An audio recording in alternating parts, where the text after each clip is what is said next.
What if the one thing standing between your business and its next level of growth isn't another strategy, but a room full of the right people giving you guidance?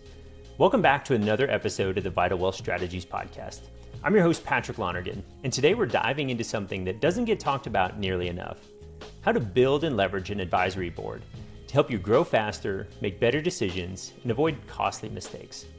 My guest today is Evan Kraut, the co-founder and managing partner of BoardStream, where they build and manage advisory boards as a service, helping business owners like you tap into real-time, experienced insight without having to figure it out all on your own. Evan's background spans everything from high-growth startups and private equity to agency leadership and angel investing. He's built and served on countless advisory boards, and today he's sharing the exact framework that can help you do the same. And while we're talking about building smarter structures in your business, make sure you're not leaving money on the table when it comes to taxes. Head over to vitalstrategies.com/tax, where you can start building a personalized tax strategy to help you keep more of what you make. It's one of the most impactful moves you can make for your bottom line. Now, in today's episode, Evan and I will talk through what advisory boards actually are, when you're ready for one, and how to avoid the common traps business owners fall into when trying to build one on their own. We also cover how customer advisory boards can help reduce churn, how project-based boards can help you move into acquisitions, and how a well-structured board can create alignment across your executive team. By the end of this conversation, you'll walk away with a clear understanding of what kind of board might be right for you, how to get started, and why this strategy can be a complete game changer for your business. This is a powerful one, so stick around to the end. Let's get into it. All right, on today's podcast, we've got Evan Kraut. He's the co-founder and managing partner of BoardStream, which builds and manages advisory boards as a service. Now, Evan, we've had some conversations about this because we've got a client that's looking into this. So I'm excited to continue those conversations. And thank you so much for joining us here today. Yeah, thanks for having me, Patrick. I'm honored. I've been listening to a bunch of the previous pods and really impressive guests, and I hope I could live up to the expectation.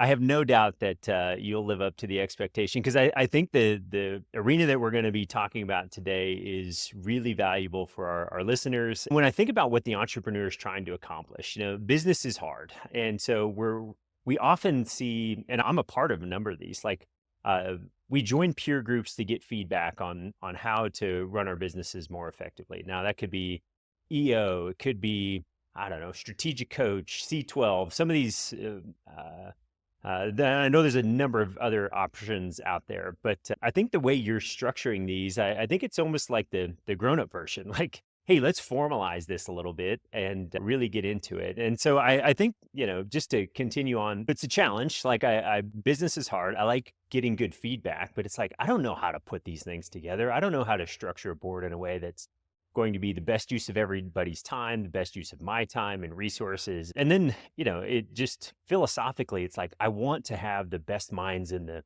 room giving me wisdom and guidance. And I'm excited to hear how you help us solve some of those problems. So thank you so much for joining us. This is going to be good.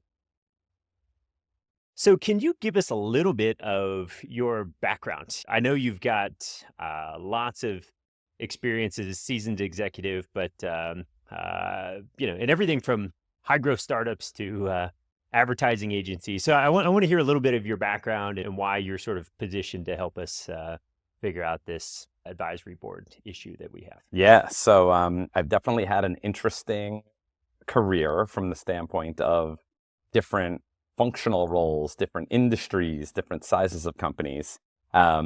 And I know everybody's like, oh, well, what's the connective thread between, each pivot or each change?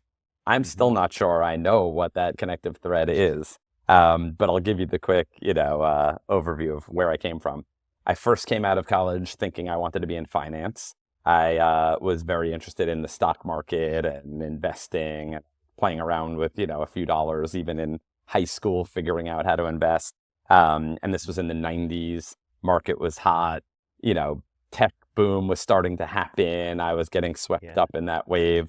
So after graduation, I did get my first job in finance at UBS, but I very quickly realized that the 50, 60,000 person global bank type of, place for me wasn't really a great fit. I felt that entrepreneurial bug and really wanted to either join a startup or do something a little bit more entrepreneurial. Coincidentally, at the time, my father, who had been in the apparel manufacturing industry for his whole career, he was already late 50s at this point, decides at that time to start his own company. So he had previously worked for other companies and had other kind of roles more as an independent sales rep, but finally took the plunge, had gotten started. And when I was getting, a little antsy and wanted to leave UBS, he basically was like, well, why don't you come help me for a couple of months, maybe a year, while you look for that next job and see if you, could help me and learn a few things along the way. I'm very close to my dad, so I thought about it seriously, wasn't passionate, frankly, about apparel or fashion or that, industry, but a chance to work with him, a chance to be essentially the vice president of a company after having, one career experience was exciting. And I decided to jump in. And it was there that really kind of set me on this course of entrepreneurhood. And I didn't even know how similar his experience was to what I was really looking for until I got in there. So jumped in, we were essentially learning as we went, finding manufacturing partners overseas, selling to retailers in the United States. I was learning sales, I was learning marketing, I was learning manufacturing and logistics, and playing almost every role that I could possibly play. But the one that really grabbed me was the sales and marketing side. I was just more excited and passionate about how to sell and how to learn how to market, our goods, our brand. So the years that I spent, which actually turned out pretty well, I was able to put my father into retirement and, have him, be a little bit more comfortable financially. Yeah. But again, wasn't excited enough to stay in that industry. So when I then thought about where I wanted to go next, it was something in the realm of sales and marketing as a functional role.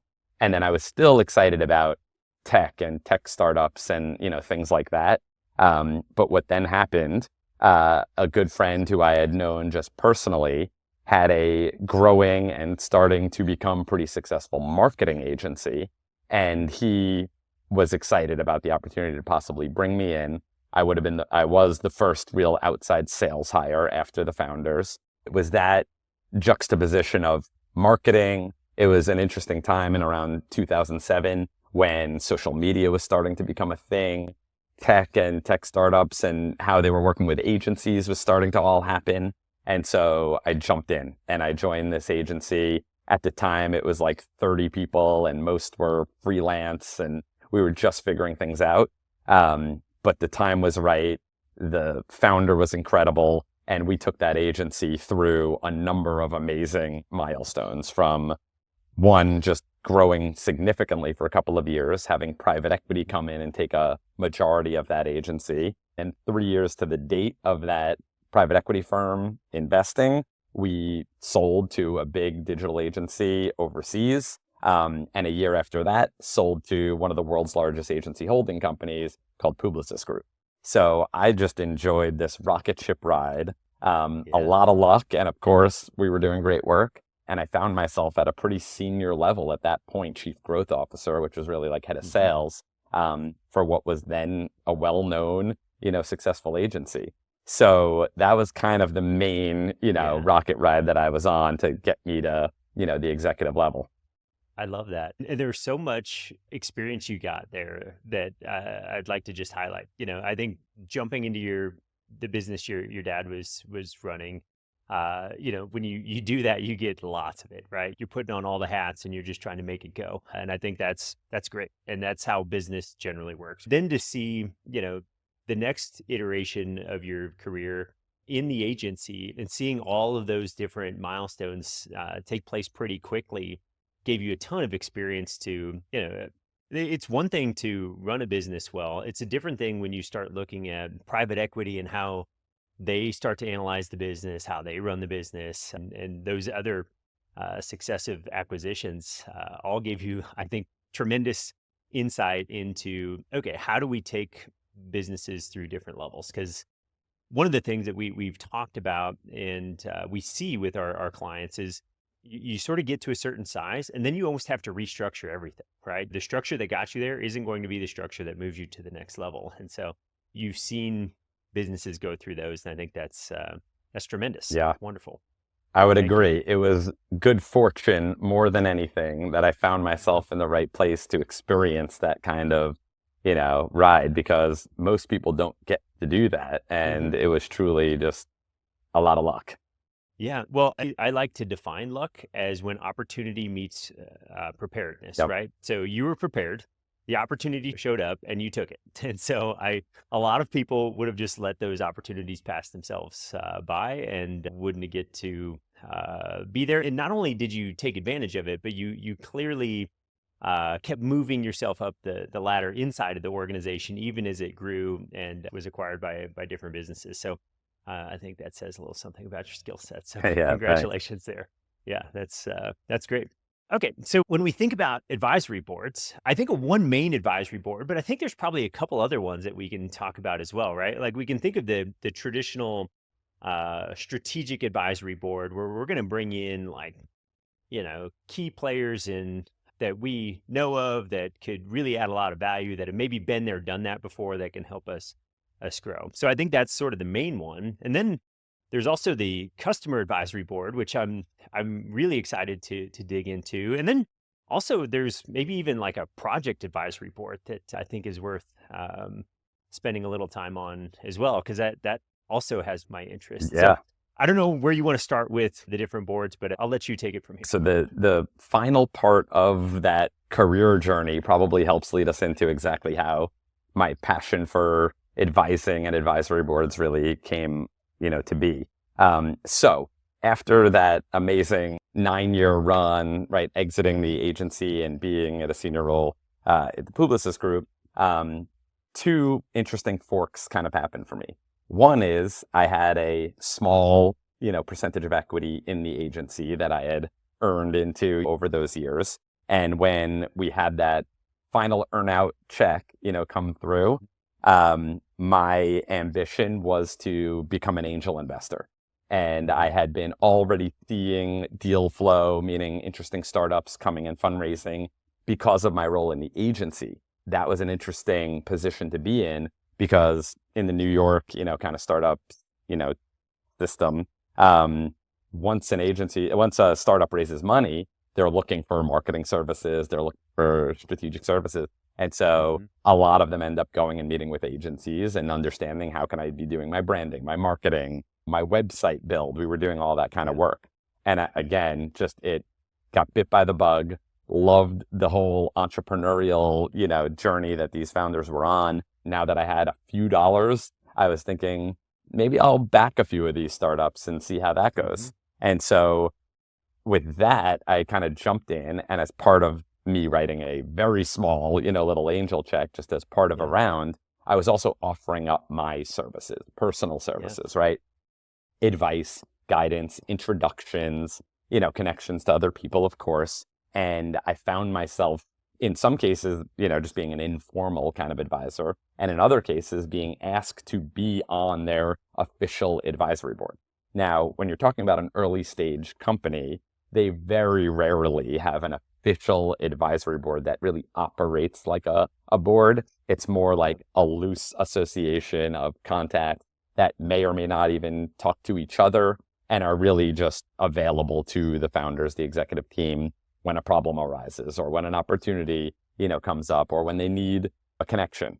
But that really started me on the journey of understanding like what a great advisor looks like, how they really help contribute to a business. And even at those earliest stages, right? Concept on a napkin, raised a few dollars, ready to bring on advisors. I'm just generally curious about the angel side, because this is fascinating to me, because we've got some contacts that are been angel investors, and once people figure out that you are valuable from we'll call it advisory perspective, as well as can invest some money, like you start getting flooded with opportunities. Yep. Did you see that happening to you? Was it like, oh my gosh, I need to like either exit the angel investing piece because I can't sift through all these, or I'm only going to take specific opportunities? I'd like to just take a little detour into your angel investing, and then we'll come back to the Yeah, for advisory sure. piece. But So yes, you're right. The minute you are, noted as an investor, even a small angel.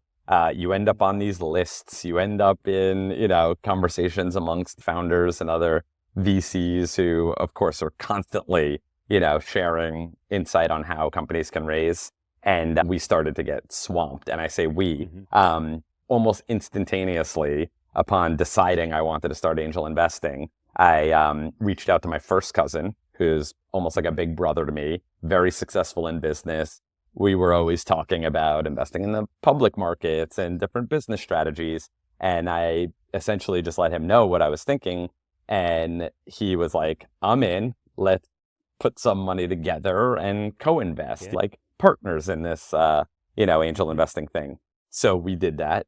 And he helped a lot in terms of evaluating opportunities, really having a little bit more of the financial rigor. He was an ex-CFO for big companies, earlier in his career. Sure. And so together we were kind of teamed up, but it was an onslaught. It's dozens of emails in your inbox every day, every week, pitching you, raising around, do you want to invest? Do you want to be an advisor? Can you help? Can you introduce us?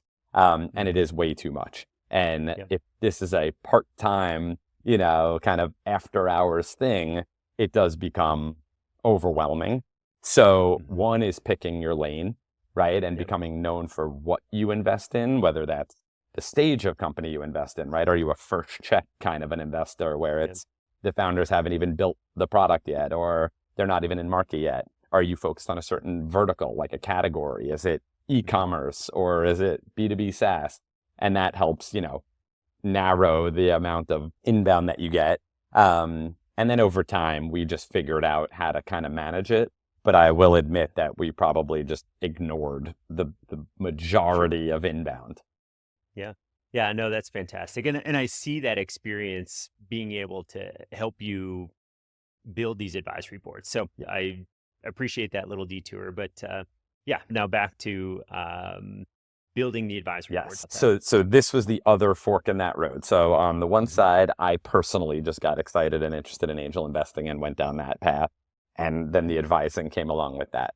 On the day job side of things, so the same agency that we had this amazing exit, we were also very innovative. And we actually incubated a little piece of software inside the walls of the agency as essentially a tool we thought we would use on behalf of our clients. It was kind of a market research insights tool, getting customer feedback for brands on their marketing, on their products.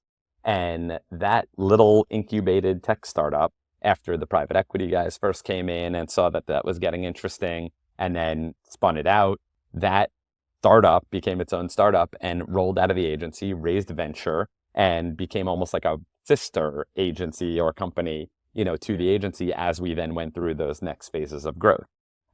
Years later, and this was after we had completed, the kind of final acquisition and we were all deciding what we wanted to do next, that board of directors, so not advisory board, but the actual board, brought the CEO founder of the agency back to the helm of this startup to take over and really bring that to the next level. And that's when our CEO kind of started bringing the band back together again. He went over first, kind of figured out what he wanted to do with this tech startup that we had spun out.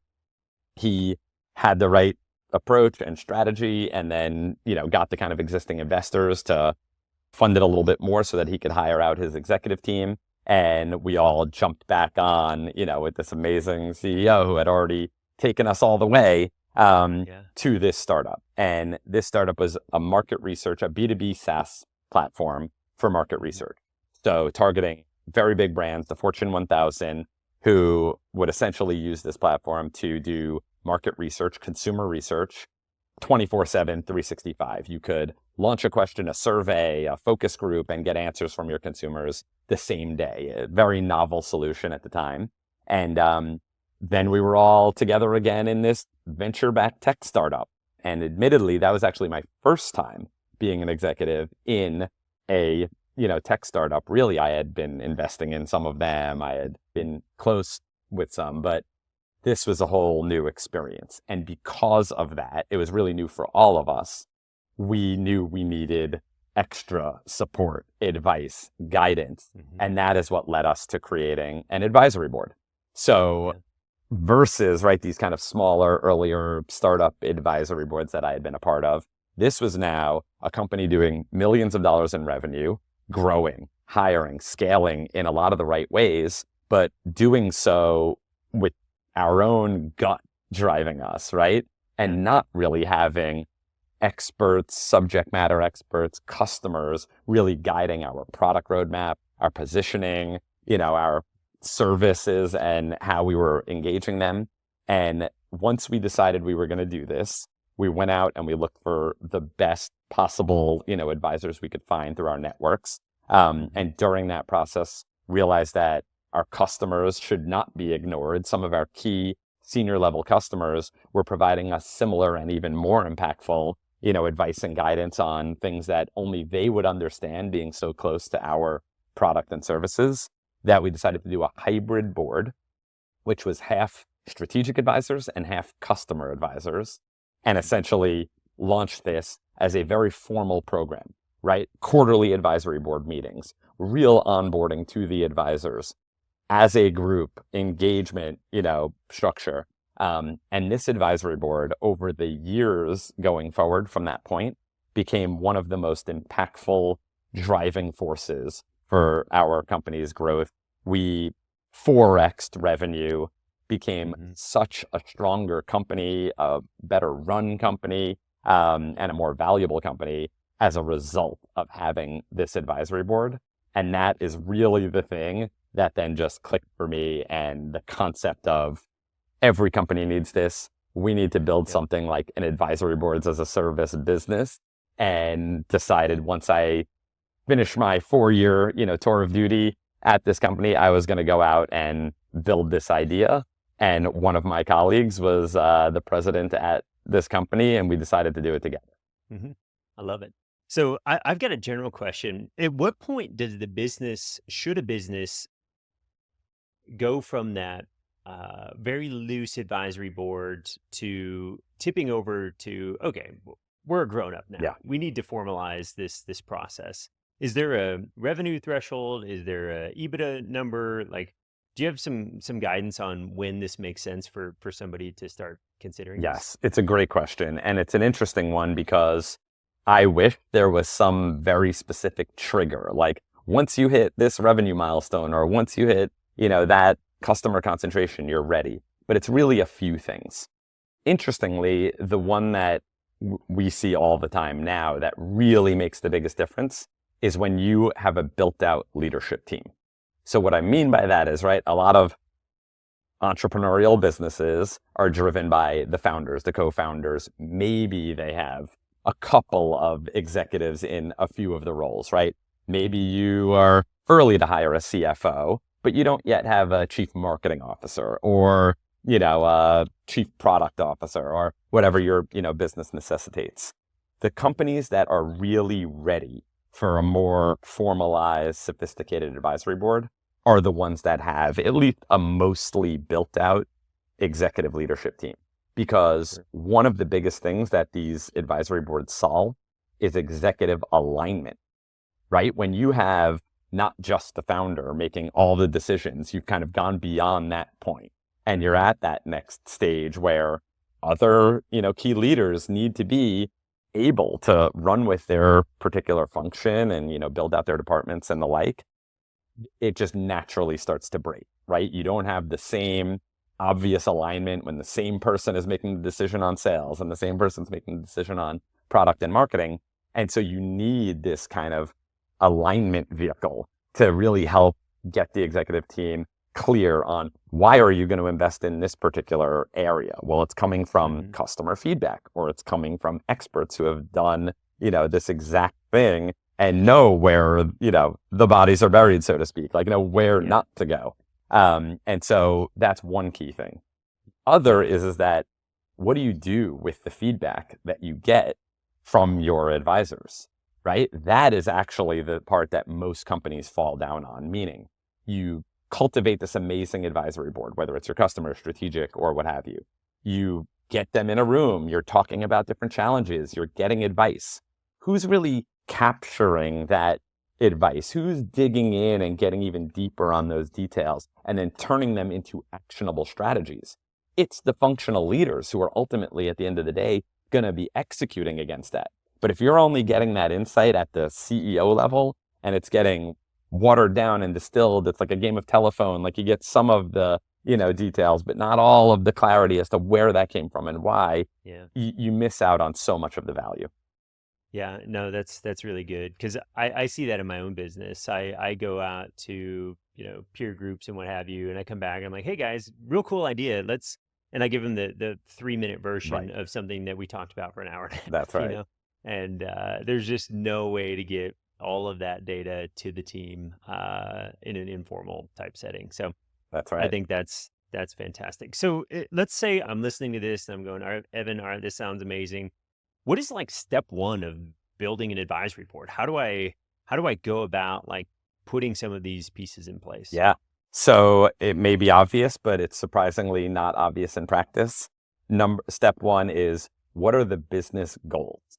And I don't mean goals or business goals for an advisory board. I mean the core main priorities of the business, right? So if you were going to an investor, presentation, what are the critical needs of the overall business, right? Is it a product or service challenge or goal? Is it a leadership talent issue or goal? Is it about a competitive, threat? Like those are the key things that then inform the strategy behind what type of advisory board do you need, right? Are you facing high customer churn, right? Like your existing customers are kind of not renewing their licenses if you're a product or, software business? Is it that you're getting low NPS or customer satisfaction scores, right? So that's a customer problem. So it would therefore make sense that you might want a customer advisory board, right, to support you there.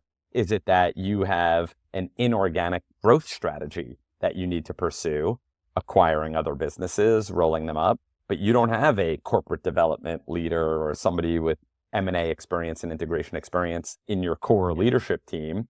That might make more sense for a strategic, advisor and what they could really help on that front. And so the core business priorities and the core goals of the business, then, define why and what type of advisory board you were going to build.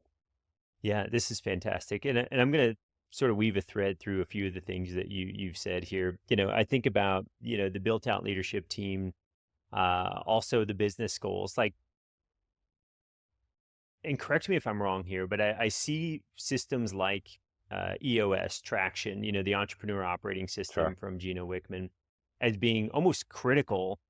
I think businesses need it, period. But like, if we don't have a track to run on, if we don't have a vision for where we're going and some long-term goals and some ways to, bring back, again, even if my executive team's all in the advisory board meeting, right? Like we still need a system for deciding what should go on the top of our list to attack, and then who's going to do it, who's going to be responsible, what support are we going to bring? Like if there's none of that like built in, I think it's really hard to take these ideas from a discussion to implementation. And inertia is such a powerful thing. It's so easy to just keep doing what we're doing. We need a system in place to help us break out of that sort of momentum that we've created, and that can be good or bad, right? We need to be able to change that. So do you see businesses that are effectively building advisory boards having a structure like EOS and Traction to help execute on those things? Is that, I'll just leave that question there. It's funny you bring that up. So I had known about the book Traction, of course, and knew the high level, what it really was, right? The entrepreneur operating system sounds cool. Didn't really dig in until starting BoardStream. And at that point, as a founder myself and trying to figure out how to run my company, I decided to buy the book and actually really get into it. And it is an amazing structure for running a business. Absolutely, it does. A successful advisory board requires that type of thinking at the very least, right? Because you do need to understand how you are driving your business forward, how your advisors are supporting, that forward progress. How are you reporting on the success of the initiatives? There's a lot of things that fall out of that. One of the most important things that also companies don't necessarily consider when they build an advisory board is the feedback loop. Meaning, of course, every executive expects to get advice from advisors, right? What doesn't always happen is the company reporting back to the advisors, hey, we had this discussion about why we're going to go after this particular opportunity or change our positioning in this way. You helped us think through the pros, the cons, how we should go about this, and here is what we decided to do, and here is how it's going. Not only is that just good practice, but it much more deeply engages the advisors to continue to care and, be present and want to support the company when they feel like their contributions are actually being taken seriously and implemented. It happens all the time when, I hear from companies that might just have a more loosely affiliated group of advisors. They start to bail out the advisors. They're just like, yeah, you keep calling me and asking me questions. You don't ever follow back up. I don't even know what you ended up doing. And now you're asking me for another question. Are you even going to do anything with this? Why am I spending my time on it? Yeah, no, that's fantastic. And I think that's something all of our listeners should take note of. Even if you don't have a formal advisory board, when somebody gives you advice, you take it and implement it, give them the feedback. Even if you don't implement it, you should give them the feedback as to why. Right. Because they're going to go, oh, okay, cool. I understand how you're thinking. I understand how you're running your business. I appreciate the knowledge that, what I gave you worked, that, like you said, it gives me some excitement to just continue to pour into you if I know that this is having an impact. That's right. And let me add, wonderful. Then that becomes a self-fulfilling prophecy from the standpoint of why a company benefits more from an advisory board versus just one-off, one-to-one advisors. Because you are now keeping a consistent, ongoing, hopefully long-term relationship with this advisory board, right? At the very least for like annual terms, biannual terms. Then what happens is every time you meet, that advisor has context. They have a clearer, deeper understanding of the business, the challenges, the people on the team, and then their advice becomes more valuable because they have more context versus a one-off advisor like the example I was just giving. I get a call tomorrow from somebody I haven't spoken to in 3 months. They're asking me how to fix their sales process, and I don't even know what their sales process is. I haven't even heard what the, approach is. So now I need to spend an hour trying to even, identify what they're doing and what's working and what's not, then come up with advice that's kind of in a silo with no other inputs versus an ongoing dialogue. They really become an extension of the team. Hey, real quick, before we get back to the conversation, if you're working hard to grow your business, but you feel like you're giving away too much to taxes, it's time to take a more strategic approach. Head over to vitalstrategies.com/tax and start building a personalized tax strategy designed to help you keep more of what you earn, legally, ethically, and with confidence. Because it's not just about how much you make, it's about how much you keep and how intentionally you build your wealth. Again, that's vitalstrategies.com/tax. Now let's get back to the episode. Just thinking about the agenda for the advisory board meeting, and it probably looks a lot like the L10 from EOS, where it's like, hey, here's good news. Here's scorecard, right? Like, hey, here's the progress we're making, looking at the initiatives we implemented, the results of those. Like, I think all of those things are so important. They're giving feedback back to the advisors that are providing value to your organization, and then you're not wasting people's time. That's another big deal, right? Like, in the world we live in, everybody's busy, right? We always have another thing that could go on our calendar. And so I have to choose whether I want your thing on my calendar or if I want to go do something else. And so that's good. So after like building out our business goals, right? When we're starting to build our advisory team, what's next in the process of that? How do I How do I continue to build this board? Yeah. Well, yeah. So the goals lead to kind of the charter. Well, the charter is sort of the formal name for the document that really memorializes what your advisory board program is all about, from the mission, vision, of course, the goals, the advisor personas or profiles that you're looking for to really achieve those goals, how you're going to run the advisory board program from a engagement standpoint, right? Are you going to do quarterly advisory board meetings? Are they going to be in person? Are they going to be virtual? Are you going to have any other touch points, throughout the year? Who's going to run the program, internal or external or both? All of that is really memorialized in the charter. And then it's time to recruit the advisors. And so depending on the goals, right, and what you've laid out in the charter, that's a recruitment process for strategic advisors, also for your customers, but a little easier to fish in your own pond there with your customers and the ones because you have a built relationship who are going to really lean in and help. And then ultimately it's getting them onboarded, getting the advisor agreements, figuring out any compensation related. And then to your previous, point, setting the agenda and almost the annual plan for what you're going to focus on, whether it's quarterly, which is usually the most common and does align with the EOS methodology of like quarterly rocks and, the key priorities for each quarter, very similar in that way. And so perhaps you're planning a product roadmap, relaunch later in the year.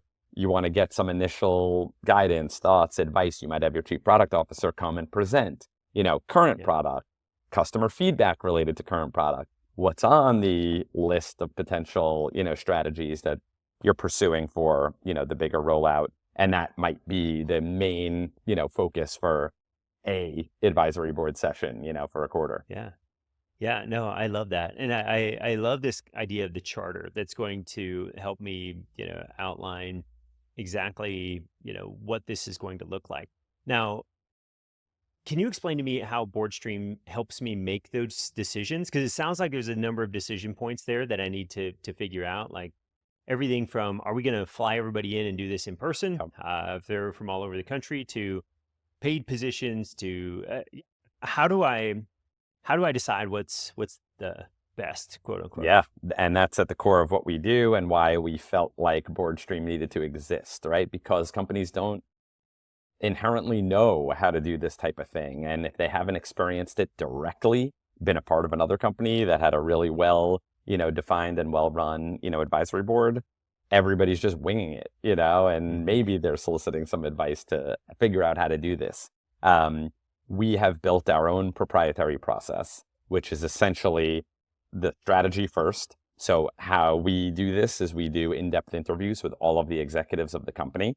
We get their goals, priorities, a deeper understanding of the business on a one-to-one basis, so that then we can compare and see where there's alignment and misalignment amongst even close colleagues like the executive team on what their goals are and how this all, works together.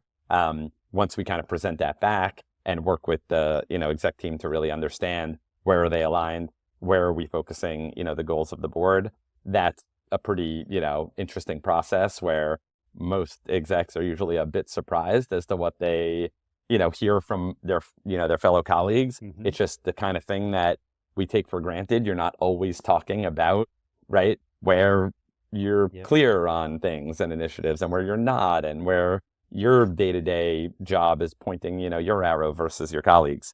And so then that feeds into really what type of board do we need. We help make that decision on behalf of the executives, right? If the goals skew much more towards product, client success, customer success, issues like churn or customer expansion as a key goal, things of that nature, we're definitely recommending a CAB, right? A customer advisory board. If they are outside the scope of customers and they are things that would be better served by a strategic advisory group, that's where we're, providing some guidance. And then it's just a matter of best practice around what's the right compensation for advisors who can solve the kinds of problems that company has.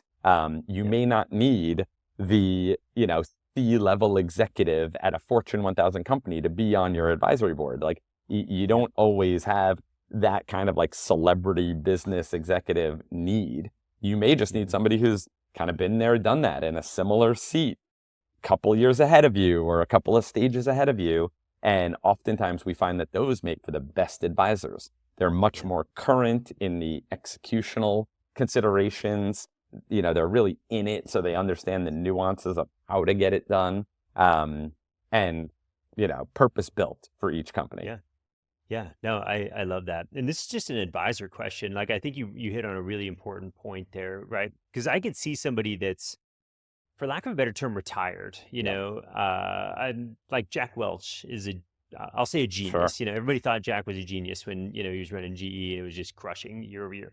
But I don't know if Jack would be great on my board today for a number of reasons. Jack's been sort of out of the game for a little while. He's still super sharp, but his experiences with Fortune 10. Yeah. I don't know how big GE got, but they were up there. They might have been the largest company at one point. So it's like, how important is it? Because it can be tempting to go, oh, I've got this really cool name, but they really can't add that much value. Where if, it might be a complete stranger that is doing really well in their business. So are most of these people on the advisory board, and maybe it's a mix, still in the game? Are they still running their own businesses, still involved, and they're just able to bring some insight into what you're doing? Or are Yes. they?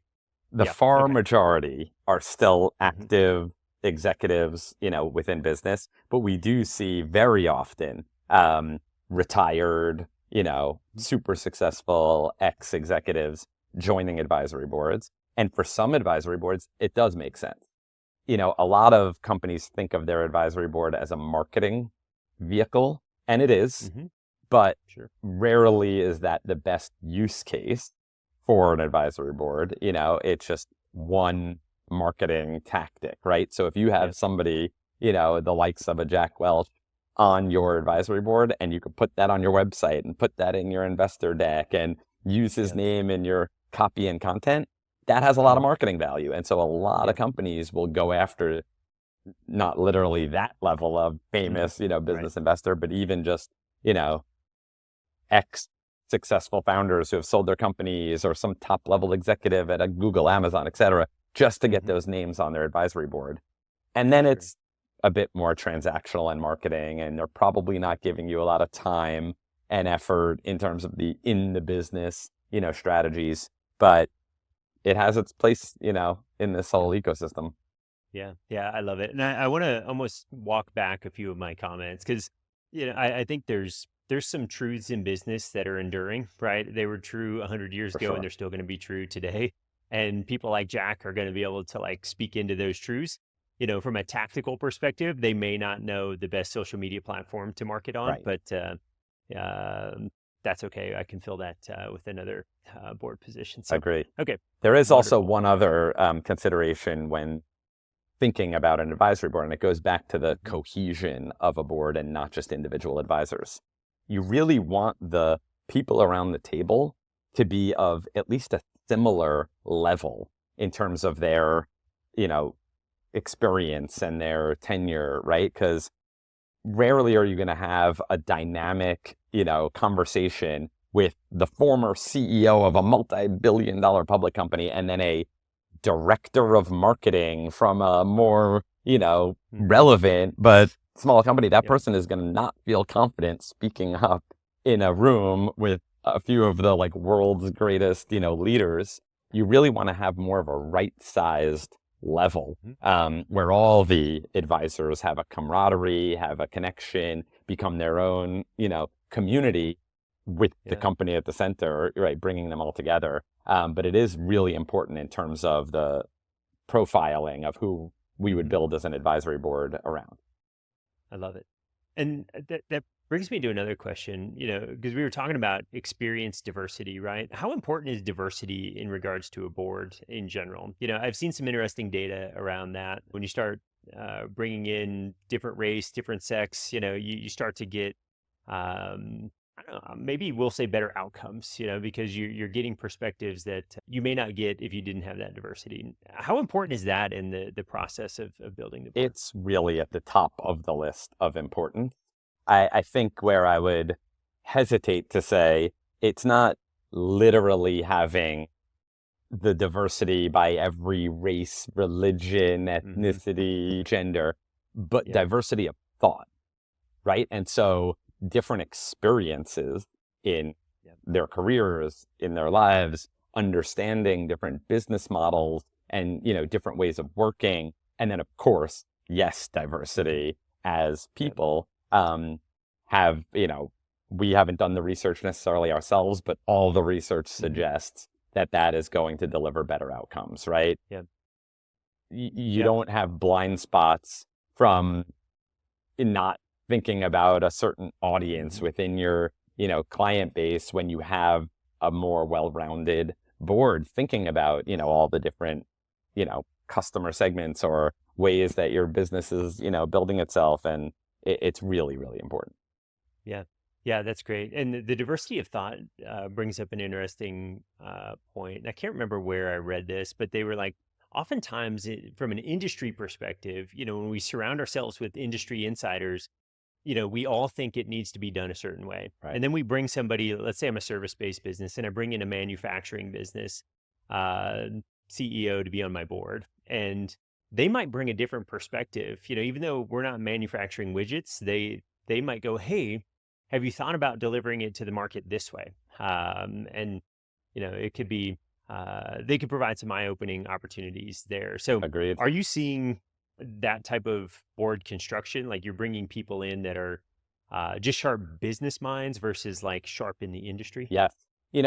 Typically I'll admit that most executives lean towards or tend to prefer industry experts, right? Who Hmm. been there, done that, know it, kind of have the shorthand to where to go. But we are constantly proposing the more, diverse and broader set of potential candidates, right, to join these Yeah. advisory boards. And we see great value from Yeah.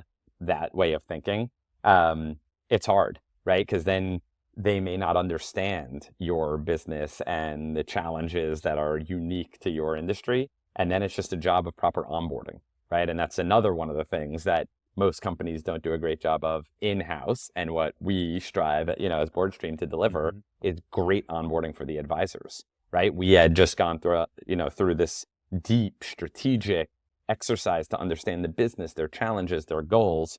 It's upon us to now help the advisors get that, jump start to understand what are they being asked to contribute here, and does this fit their knowledge, their skill set, and just how are they going to Yeah. contribute?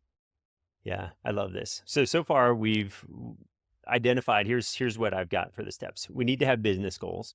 Then we create our charter that says this is how our organization is going to run this advisory board. Then we're going to go select advisors. And then we need to onboard those advisors. I think about when we onboard employees to our business, I think it's in a very short period of time. How you onboard is going to determine that employee's experience, and it's going to determine how long they stay. 100%. And so I assume the same thing's true with our advisory board. And then, so now that I've onboarded people, I believe it would be really useful for me to have some structure for my ongoing, my meetings, my feedback loops for people. Can you tell us a little bit about what we should do for those areas? Yeah. So then we're in execution, right? So then we've got the board recruited, we've got the goals, we've got the charter, everybody's ready to go. It's then how does this fit into your workflow as a business? There are some simple best practices, like I mentioned before, the quarterly advisory board meetings that are usually full days, perhaps a dinner the night before, real, a bonding opportunity and opportunity for the advisors to get to know each other as well as the executives, and really a structured agenda for what those meetings are focusing on. What is the pre-read? What is the information that's going to help even further on board, right, the advisors to each one of the sessions? And then what are the outputs? How are we capturing those insights, turning those into action, actionable key takeaways? And then what is the in between quarterly, or if they are quarterly, advisory board meetings? How are we keeping the advisors apprised of what's going on, helping to solicit feedback and, help on across the business, in between those meetings? We do a lot of things that kind of fall into the almost market research side, of the table, where we're soliciting input through surveys, through in-depth interviews, speaking with the executives on how challenges are evolving so that we're starting to think about what our next meeting agenda is going to look like, and really planning out the whole year ahead, even just as placeholders, to really be thoughtful about, here's the year, here are our quarterly, goals and the quarterly rocks, but we do know what the whole year is going to basically look like. And how are we going to start to think about the progression from the Q1, meeting through the Q4 meeting? And really, what information do we need to make those the most impactful and productive along the way? And then a lot of things change throughout the year, right? Major market move and AI becomes, feasible for businesses. And now we need to think about how we're going to implement that in our business. And we may do another, one-off advisory session to really help talk through even just how to put that into the plans, how to prioritize that in the agendas. And so it has to be dynamic, but with some, exactly to your point, like templated plan of engagement so that the advisors know what to expect. We could put, holds on their calendars, right? Everybody's busy. We need to make sure they know they're going to be spending a day with us, right, in a couple months. And just that ongoing execution. Yeah, I love it.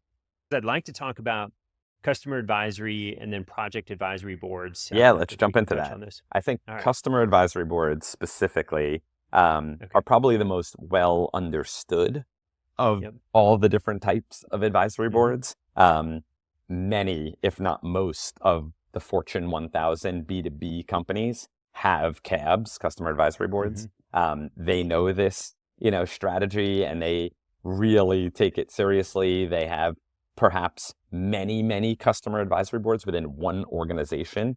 There's a few big companies, for example, Adobe, where they have CABs for almost every different major division within Adobe, right? And they're constantly using them as a way to build deeper relationships with key, enterprise accounts all around the world. So they operate in different markets. They may have a CAB specific to APAC or EMEA or, North America, and then across the different product segments based on different clientele. So this has been a proven model and strategy at the very large, right, public company level, a little less so in the private, venture-backed, private equity-backed, ecosystem, which is a little bit more where we operate today.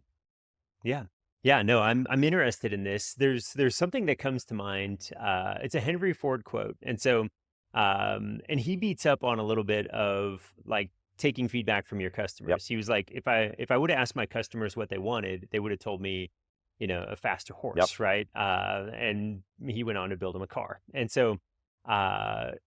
Is there a little bit of concern of the customer doesn't know exactly what they want until we sort of show it to them? Like, hey, here's this amazing thing we built, and maybe that's part of the process. But can you tell us a little bit about the value? You touched on a few of those pieces, but because I like the idea. I would love to hear from my clients more regularly, like what we're doing well, what we don't like, areas we can improve. So. Yeah, I'm curious about how to construct this and get the most value out of it. It's a great point. It's very salient, and it comes up all the time, right? We meet very impressive, technical founders who are building an amazing new product that doesn't exist. And you're right. In a lot of cases, a customer can't really provide value on something like that they've never used before, that they may not be able to envision. But there is a huge percentage of things related to your business that they can advise on, right? And so it's right tool for the right job. You may present your innovation roadmap, like your product roadmap, things like that, to your customers. And it may not be that your goal is to solicit their advice on whether you should or shouldn't, but it's to give them a sense for how you're thinking and how the company is evolving and, being forward thinking and striving for, right, like better, newer, faster, right, like product and services. And then when the time comes and you actually have, a more in-depth prototype or an MVP, something along those lines. And then you could start to really solicit, client input. Then you really get into the value, which is this interesting enough that you would pay for this?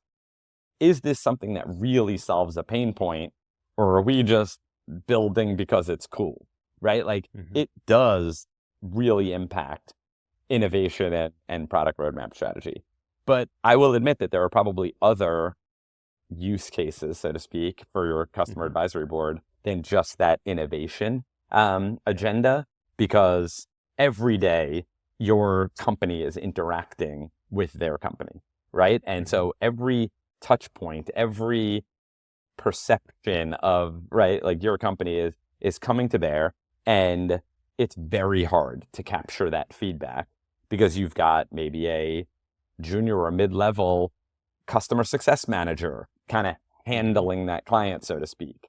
They may not know how to solicit feedback very well, or their day-to-day customer is not interested in, giving them really radically candid feedback. So maybe it gets escalated, maybe it doesn't. Maybe then the manager above that, customer on the client side doesn't really know what the day-to-day feedback is between their company and your company, in that way. And so unless your company is excellent at being proactive, at soliciting that feedback, at really getting a safe environment, right, to engage in like radically candid conversations, most companies cannot get that level of feedback until you've built a relationship and the bridge with a senior customer who knows that you're going to take the feedback well, that it's going to get actioned. It's a whole different approach to getting, customer satisfaction scores. And I see the value in this because generally where we learn what needs to change in our business is not when a client engages and keeps paying us and everything goes well for 5 years, right? Where we learn is somebody doesn't engage with us and we're like, what happened, right? We felt like this was a great fit, but there was clearly a piece of that we were missing. And, we saw the client asking questions about this and we weren't answering those very well. Let's go back to the drawing board and fix that. And same thing, sometimes we'll engage with the client and we figure out pretty quickly this engagement doesn't make sense, for a number of different reasons. And then, they're disengaging and it's like, okay, we either needed to do better screening on the front end, like to make sure that we were all a great fit to work together, or we needed to build the systems and processes in place to make sure that engagement was an enduring one. And both of those things I just mentioned are very expensive, right? When somebody does engage with us, it costs us a lot of revenue. And when somebody disengages with us, it costs us revenue. That's right. And so like being on the front end of that and being able to engage with our customers in a way where we're getting some of that feedback on the front end, I think would be very beneficial for the long-term success of our revenue stream. Exactly right. You don't want to be surprised by feedback when a customer is churning or canceling, their contract or engagement. You want to be ahead of it. It's like preventative medicine, You want to be getting your health scores, make sure everything's looking good, before the year begins, and not all of a sudden have a crisis that you're dealing with at the end. Yeah, this is great. And Evan, would you say that the same sort of threshold applies to building a customer advisory board as it does to a strategic advisory board? Would that, like, I'm just thinking of executive team, are all those sort of foundational pieces true regardless of what type of board we're building? To some extent. The things that change with a customer advisory board is, first of all, you need to have great customers that are in your ICP. And so just naturally that is a stage, right? You may be a startup that's trying all different, markets. You're going to the SMB, you're going to the mid-market, you're going to enterprise. You're not yet sure what your product is going to be best suited for. You may build a customer advisory board and then have representation across, the 3 different, right, like size of markets, but that's going to be suboptimal, right? Like you want to get to a place where you know who your ICP is, get insight and feedback from the customers who represent that cohort of customer, right? Like your ICP. So it is usually reserved for a little bit of a later stage and, more built out company, as well as you don't want to risk not looking great, to your clients, Right. if you're going to bring them in Yeah. like behind the velvet rope, so to speak, and Right. share some of the real problems and challenges, Hmm. you got to be ready for that, right? And if you're a Yep. little too early and you're not quite sure that you're going to be able to manage something like this, and you're inviting customers in to really expose, and see what's broken, Hmm. that's a risk. And so Yep. you also want to be sure that you can give them a great experience. Like, you want to be honest, you want to be Hmm. truthful and solicit that great feedback, but not when you have like everybody on fire and the place is falling Right. apart and you're Yeah. not going to be able to shield, them from that experience. Yep. Yep. I love that. And you alluded to this. ICP is ideal customer or client Yes, profile, that's right? right. Like, if we're building an ideal client, that's that person, and we want to have a long list of those already as clients and That's customers, right. At not least a hopefully solid, attracting some of cohort those. of Yeah. customers there. Yeah. I love it. All right. This is great. Anything else on customer advisory board we should be talking about? I would say for me, like myself, I had never really experienced the customer advisory board until my last company where we had built this out. In building BoardStream and learning more about it, I obviously started to uncover, like the insights and the history behind it and the other, players in the space. And what I will say is it is an inevitability for companies, Hmm. meaning it should be a strategy and a program that every, especially B2B company, has eventually, right? We were just talking about like the when. So it's really a when, not if. Hmm. Um, I have, I can't even think of a time when an executive or a leadership team said, oh, we shouldn't have had a cab, right? Yeah. It is a unanimous, why didn't we do that sooner? I can't believe we were operating this business without having this kind of, Yeah. insight and advice and deep level of engagement and customers who are advocating on our behalf because they're so deeply engaged, like Hmm. all the benefits of it. And so I'm saying this just to say that I think a lot of companies are scared of doing it, Hmm. and there's some legitimate concern. It's a heavy lift. It takes a lot of focus and attention, bandwidth, um, but it is worth every minute, Yeah. penny of time, energy, and effort. And the best companies in the world all have them. I love it. I love it. You've got me thinking. Okay, now the last advisory board is the project advisory board, and I'm going to give you what my brain goes to when I hear that title. But let's say I want to start making acquisitions, Yep. and I don't know what it's like to bring in a whole different set of culture and maybe financing and negotiation. And so what I'm going to do is build a board of people that have been there, done that on the M&A side, and help me navigate that process. Is that a good You example of nailed a? it. You nailed it. That's Okay. exactly the right example for a project advisory board. And really, the word project defines it. This may not be the ongoing, core driving, steering Mhm. committee for the business for the next several years. This may be an initiative that is either time boxed, right? It's a focus for just this year or this quarter or one very specific thing like, inorganic growth and doing some M&A, um, or even, another topic like a leadership acquisition strategy where maybe you're not at the place where your company has a chief HR officer and a very seasoned, head of talent who really know how to drive, right, like the leadership up leveling for your company. But once you get a few leaders in, you can then move on, more with the execution. You could build a project advisory board of, right, like talent leaders, HR leaders, right, like help to kind of acquire that skill set, and not have that be an always on board. So that's just how Mhm. I would kind of define it.